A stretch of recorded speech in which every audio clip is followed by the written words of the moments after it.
Welcome back. You're watching WION The World is One, and this is World DNA. This is Adya and Diksha. And let's start the segment with some headlines.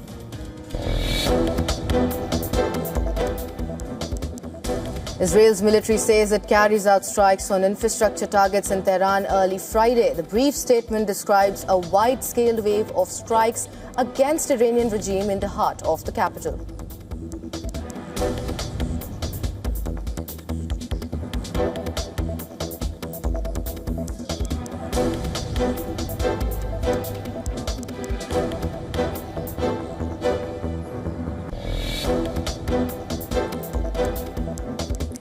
US President Donald Trump says he will delay planned strikes on Iranian energy facilities for 10 days, and this is until April 6th, to allow more time for negotiations. He stresses that talks with Iran are progressing well.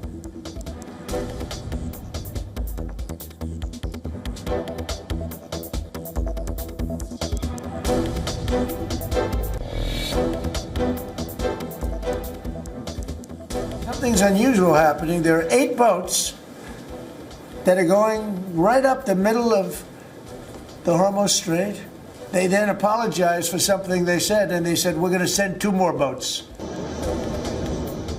The US president says Iran allowed 10 oil tankers to pass through the Strait of Hormuz as a gift, signaling willingness to negotiate after previously restricting shipping in nearly 4 weeks of war.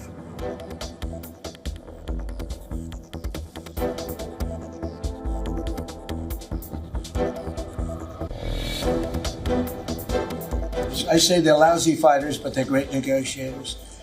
They are begging to work out a deal.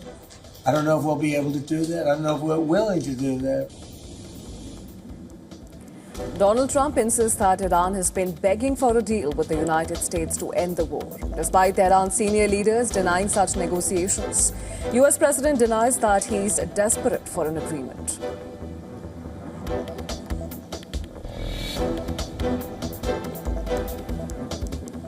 Israeli military announces it needs about 15,000 additional soldiers to support operations in southern Lebanon against Hezbollah and establish a buffer zone. Says IDF is operating on multiple fronts, creating shortfall.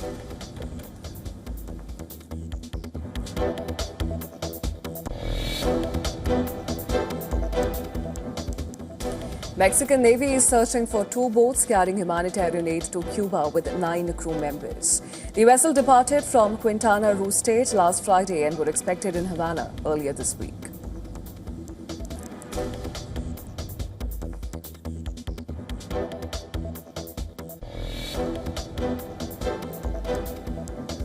Students in Santiago protest education policies under President Jose Antonio Castro, with police using water cannons to disperse crowds. Protesters threw objects at police vehicles, but no arrests were reported.